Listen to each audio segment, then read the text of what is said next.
Hello, class, ECE 140. Welcome to lecture number 3. Today we're going to talk about theory, and we're going to go over a theorist. But before we do that, I just want to take care of some business really quick. Regarding our office hours, Jessica and I are still going to have the same office hours. We'll still be available at that time.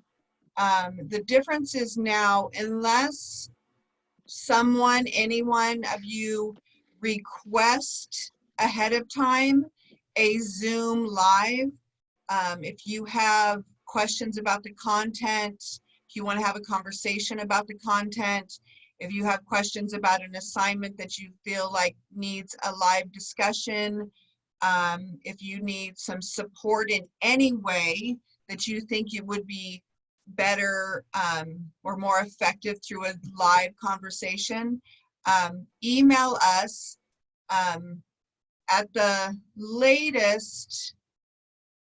When is our email hour? When are our office hours? Mondays? Yeah, email us at the latest by Sunday night. Yeah. Okay. Yeah, and that's for both of my ECE 140 classes, so that'll work. So email us by Sunday night. The other thing that I want to ask, there's no assignment this week, but I think we would like you to go back into the discussion board and respond to anybody that made comments or asked questions to your discussion questions. So you can do that this week, as well as read the parts of chapter 4 that discuss Erikson. Okay? All right, let's get started. Let me go to the shares. Go to my PowerPoint. Share it. Let me slideshow it. Beginning. All right. All right. So yeah, we're going to talk today about Erikson. But before I do, I wanted to just give you a definition of the term theorists or theory. When I say theory, I'm talking about a particular idea or an explanation of something that's then used as a method. Okay, so it's somebody's idea or explanation based on their experience, their research, that's then used as an idea. So for us in early childhood, we use several ideas or explanations about early childhood, which are the theories. We use those theories as methods for what we do in early childhood, okay? It's different than scientific-based fact, like when we talk about development, about physical development, like the way our bodies grow, that's not a theory. That's based on scientific fact. A theory is based on an idea, okay? So I hope that makes sense. So let's start with Erikson's theory of development. That's Erikson.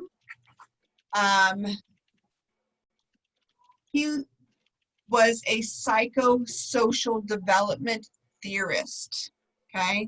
So if you break that up, psycho, which really for him meant personality, and then social, which is how we respond to each other, okay? So he really emphasized social and emotional growth, okay? Psychosocial, okay? He believed strongly that our personalities, our self-esteem, our identity, how we relate to others, all is developed in how we socialize with others. okay? That our social environment is key to that growth, okay? It was a really emphasized social and emotional growth. He believed that in our lifetime, we go through stages in our development, okay? In our social emotional development. And that's from birth all the way to the end of our life. And we're only going to do the stages that are within our age group, which is 0 to age 8. He believed that in each stage that we go through, we have 2 opposite and conflicting crises, okay, developmental crises that we're struggling with. One's negative and one's positive. Okay. So those 2 opposing, conflicting developmental crises, the outcome is either going to be negative or positive. And what determines that is how we interact with the world, the environment that we're in. Okay? The interactions that children have in their world decides if children have a positive or negative outcome for each stage, okay? Erikson also believes strongly that children need to complete the development in each stage. They need their whole process, okay? So we talked a little bit in our first lecture or second lecture that it is actually damaging when we hurry development, that while the progression of stages is the same for every child, the rate is different. So some children might need to be in a stage for longer or shorter. The rate is different for every child, but the progression of stages is the same, okay? So Erikson was a strong believer in we need to allow children as much time as possible to complete the full development of each stage to then be able to move on to the next stage, okay? All right, so let's talk about those stages. That cute baby. That's my oldest grandson, Caden. He's 7 now. So the first stage that Erikson says children go through happens from 0 to around 18 months, okay? So it says 18 months, but it is really 18 months-ish, okay? Because the timing is different for everyone. For every child, it's different. So the typical age is around 18 months. 0 to 18 months, children are in a stage where they're either deciding, well, where they're either going to develop trust or mistrust in their environment, in their world, in the adults in their world, okay? So that's the developmental crisis, okay, for their social emotional development. They're either going to trust or mistrust, okay? And the overall question that really needs to be answered for children in how we create environments is, are we developing an environment where children are able to trust their world, okay? And the way we do that is by making sure their basic needs are met, okay? Let's talk a little bit more about that, okay? So babies are either going to trust that others will care for their basic needs, right? Those basic needs, which are nourishment, cleanliness, physical contact, okay? If children consistently in a positive way, have their basic needs met, they develop trust, okay? Or if those basic needs are not met at all, or they're met very inconsistently, or they're met but in a very negative way, right? They will develop mistrust in their world about how others are caring for them, okay? So babies need warm, consistent, predictable, and attentive caregivers, okay? Parents, childcare providers, guardians, grandparents, whoever is their primary caregivers. They need warm, consistent, predictable, and attentive caregivers, okay? They need caregivers that will accurately read and respond to their signals. They need caregivers that will really get to know them, right? Know what their cries mean, respond to their cries, okay? The idea that if you pick up a crying baby too much will lead to spoiling is in direct conflict to this theory, okay? Erikson believes strongly for a healthy social emotional development, for a child to develop trust, right? Children need to be responded, their cries need to be responded to consistently, warmly, okay? Every cry that a child makes is them communicating to you or to their adults that they have a need that needs to be met. Every cry. It is their language, right? It is how they communicate. No baby cries for no reason. We may not understand it. We may think it doesn't, they shouldn't be. Remember, their brains are not the same as our brains. Every cry is a baby communicating that they have a need. Our job as caregivers is to find out what that need is and respond to it, okay? In a consistent, warm, predictable way. When this stage is met, babies develop confidence and trust that the world's safe and dependable, okay? I can't stress to you enough how important babies developing trust in their world is. It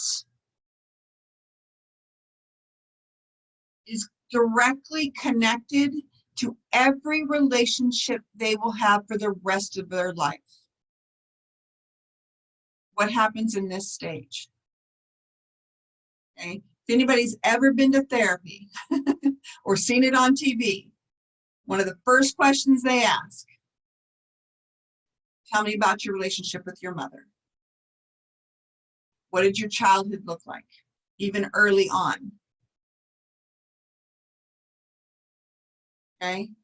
In this beginning stages, developing trust in the world, having your basic needs met, having children's basic needs met consistently, warmly, informs every relationship they have and affects all areas of development, okay? So what would it look like if a child does not develop trust in the world? Well, oftentimes when children aren't responded to when they communicate a cry, it leads to them even crying more, right? They may be even want to be held more, okay? So you might think that not responding will teach them not to cry, but it actually can lead them to crying more because they're trying to communicate something. Or it will lead them to not cry, which is really dangerous, right? Because when they cry, they're communicating something, okay? It also can lead to long-term unhealthy relationships, right? It could lead them to becoming really aggressive and using their body physically to get the attention that they're looking for, okay? So that is the first stage, 0 to 18 months-ish, okay? Babies need to be able to trust the world, okay? They need to be able to have that full experience, attention, positive, warm, predictable, consistent attention so that they can develop trust. When this stage is completely met, then they'll move on to stage number 2, which is 18 months-ish to about 3 years, okay? That's autonomy versus shame and doubt, okay? Those are the 2 conflicting questions. Will children develop autonomy or will they develop shame and doubt? And the question that we have to help them answer is it okay to be me? And they do that by how we respond to things like toilet learning, them developing self-help skills.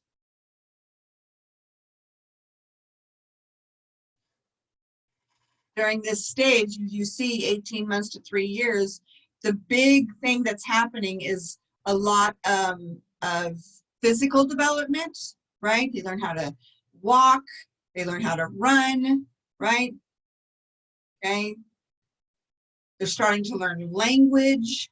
So there's a lot of new motor and mental skills happening in this stage, right? They start to want to be independent, right?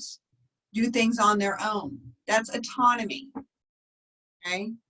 Autonomy is doing things on our own, independence, being self-sufficient.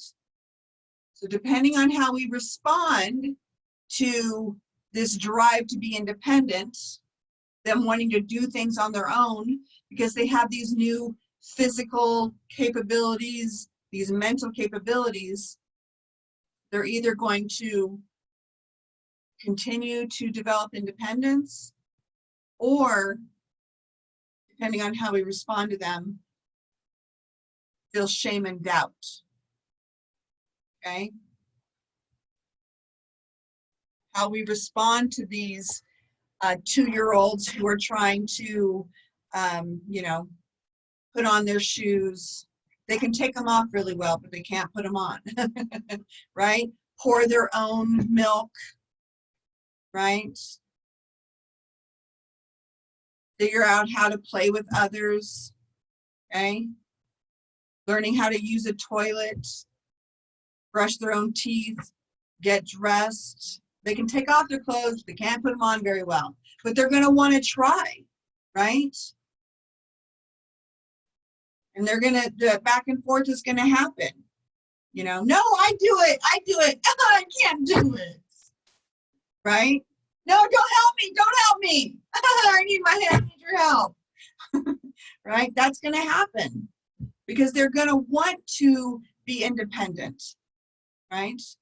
But they can't do a lot on their own yet, but they're gonna wanna try. How we respond to that will either encourage them to keep trying on their own to do things or make them feel bad because they're not great at it yet, okay?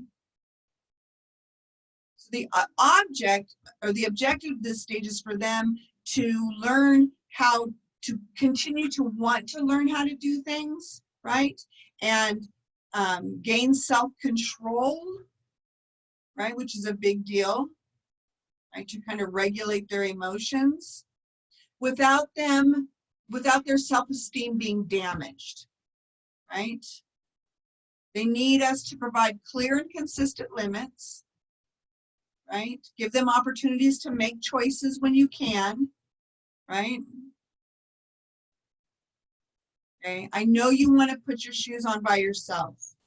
You're not ready for those shoes. You can use these shoes or these shoes because you can put those on your own, right? I know you want to wear your bathing suit to school, right? Okay, you can wear your bathing suit to school if you put this outfit or this outfit over it, right? Or I know you want to wear your bathing suit, but I can't let you. You have these choices, choose this. So really providing opportunities for them to be able to develop independence and autonomy within some clear and consistent limits, okay? They need to be able to decide things for themselves. The less they do that, the more they'll battle for it. That's when you get that terrible two thing, okay? Terrible twos only happen if there's unrealistic expectations, right? If we don't fully understand and are compassionate and respectful to this drive to be independent and do things for themselves, okay? They need a loving and supportive environment, okay? All right, so that is stage 2, autonomy versus shame and doubt, 18 months to around 3 years. When they fully experience this stage, right, in a positive way, they can move on into the 3rd stage, okay, which is around 3-year-old to 6 years old-ish, okay? And that crisis, Erikson says, is children will either develop initiative or feel guilty, okay? Our job is to help them answer the question, is it okay for me to do, right? 3 to 6 year olds are very capable, okay? They are going to want to use tools. They're going to want to do adult things, making things, right? So the question is for them, is it okay for me to do these things that I want to do, okay? So again, they have a lot of capacity, right? A 3-year-old all the way to a 6-year-old, a 3-year-old for the most part typically can say whatever they want, right? They can pretty much do what they want physically. And then you move on to a 4-year-old, a 5-year-old, and a 6-year-old. They're incredibly capable, right? Not just physically, but with their language, right? With dealing with other people, negotiating, expressing themselves, right? So they need us to help them learn how to take initiative, right? Plan, play things, create things without being hurtful to others, right? I know you want to run through this room, but when you do, you knock over your friend's blocks, right? That response to understanding that they need to run, right? And helping them be aware of what the consequences of that is when they run, empowers them to make decisions and understand without making them feel guilty. Stop running. Don't you even care that you knocked over your friend's toys? You're so rude, or you don't care about anyone. Those might seem harsh, but oftentimes we respond to the behavior without really understanding that while that behavior did have a negative consequence, the behavior in itself is not a negative thing, right? At this stage, children are developing a sense of purpose, right? What am I capable of, right? That's what initiative means, right? Initiative means deciding to do something, right? Making a plan, right? So they're developing a sense of purpose. What can I do, okay? What am I capable of? They need opportunities to gain these sense of accomplishments, right? I mean, if you think about 4-year-olds, 3-year-olds, 4-year-olds, they want to start doing a lot of adult things, right? Doing the dishes, helping cook, helping change a tire, helping mow the lawn, helping with cleaning. They want to do this because they're figuring out what they're capable of. And they're looking for us to let them know that they can take the initiative. And even if it's not perfect, right? We don't over limit them or over restrict them, not let them try things. They're going to continue to take initiative, which helps them in the adult world in elementary school, right? So we want them to feel adventurous, try new things, right? Be persistent, have perseverance. Or if we don't let them try new things, if we set too tight of limits or make them feel bad when they do, it'll cause them to feel guilty, like, oh my goodness, I shouldn't even try this, right? I feel bad for even trying this, okay? So they need us to direct those initiatives towards acceptable social practices, being aware of their surroundings, okay? They need adults who won't discourage, criticize, or demand too much control, right? I don't know if you guys know the scientist, his name is Neil, shoot. Do you know Jessica? Neil Patrick's, not Neil Patrick Harris, that's somebody else. But he's an astrophysicist, and he was being interviewed about how, you know, as a scientist, what is the best way to raise children to have that kind of curious mind? And he talked about this in particular, about how children are created with a scientist's mind, created with a desire to want to know things, to try new things, to question things, right? To see how things work. And he remembered being at a park once and it breaking his heart when he watched a mother who was walking with a child, probably 3 or 4, full rain gear, boots, rain jackets, the whole thing. And when she or he, I don't remember, went to jump in the puddle, the mom grabbed him and would not let him, okay? It was like she set him up to be able to do that, right? The rain gear, the boots, but then discouraged him, criticized him when the child tried to find out what happens, right? What happens when I jump in this puddle? What will the water do? How will it feel? What effect will my body make against this water? All of these scientific questions that children are constantly asking every day, right? In their play, when they try to do new things, right? See what they're capable of, right? So if we discourage them, criticize them, demand too much control, it will lead them to feel guilty, right? And affect their development negatively because they're not going to want to do this anymore, right?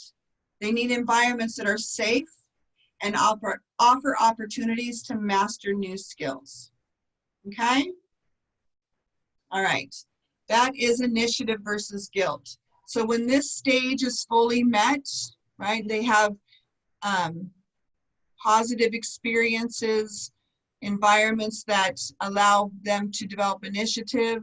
They move on to the last stage that we're going to talk about. And again, we only go to age 8, but this is the stage that they move into right around 6, okay, which is industry, industry versus inferiority, okay? Erikson believed that right around age 6, children either develop industry or be made to feel inferior. The question is that they're asking and trying to figure out is, can I make it in this world? Think about it. They're now going into elementary school. They're not with us for a significant part of their day. Can I make it in this world, right? And them being successful in school, hobbies, sports, their interest decides that, okay? So in this time, like I said there, it's industry versus inferiority. Inferiority, okay? Industry, okay? If you think about what that means, you think about what does an industry do, right? What does an industry do? They create things that society needs.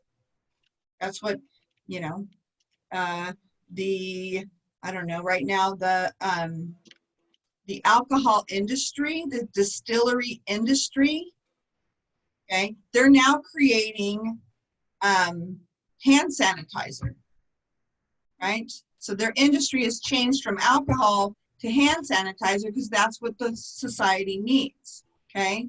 So children in this age are going to develop industry. They're going to figure out what they have to offer that gives them value in society, okay? So they're trying to meet society's idea of what it takes, right? Do I have things to offer society that my peers value, that my teachers value, that gives me self-esteem, okay? They're learning societal rules, okay? Oftentimes in this age group, the emphasis is on academic performance, okay? We tend to pivot to either praising or responding negatively to how they do academically, okay? We tend to, as a society, move from play to work now, like academic work, okay? School can play a major role in success or not success at this age. And it's not the school in itself, or even how they do, it's how the adults in their life, life respond, okay? Oftentimes we put so much pressure on academic performance when children aren't created to learn the way schools are demanding that they learn, right? And so they start to feel inferior. I remember my nephew really dealt with that, okay? He did not learn the way schools were set up. He needed to move a lot. He didn't learn visually very well. He learned, he needed to have conversation. I mean, a lot of things, but he didn't do school. He struggled. And I just remember my sister really coming down hard on him, calling him lazy. If he would only, what's the term? If he would only apply himself, right? If he would only take it seriously, right? And it really affected his self-esteem and his self-confidence. Because no child is lazy, you guys. Like, let's just get that off the table. Okay, no child wakes up at the age of 8 and decides, you know what, I'm going to screw up my life. I'm going to wake up today and I want to make my parents mad at me. I want my teachers to be mad at me. I don't want to learn anything today. No child wakes up deciding that. Okay, that happens from how we respond to them. Every child desires to wants to learn, right? If somehow that changes, that's because of the way the adults in their life have responded to them, okay?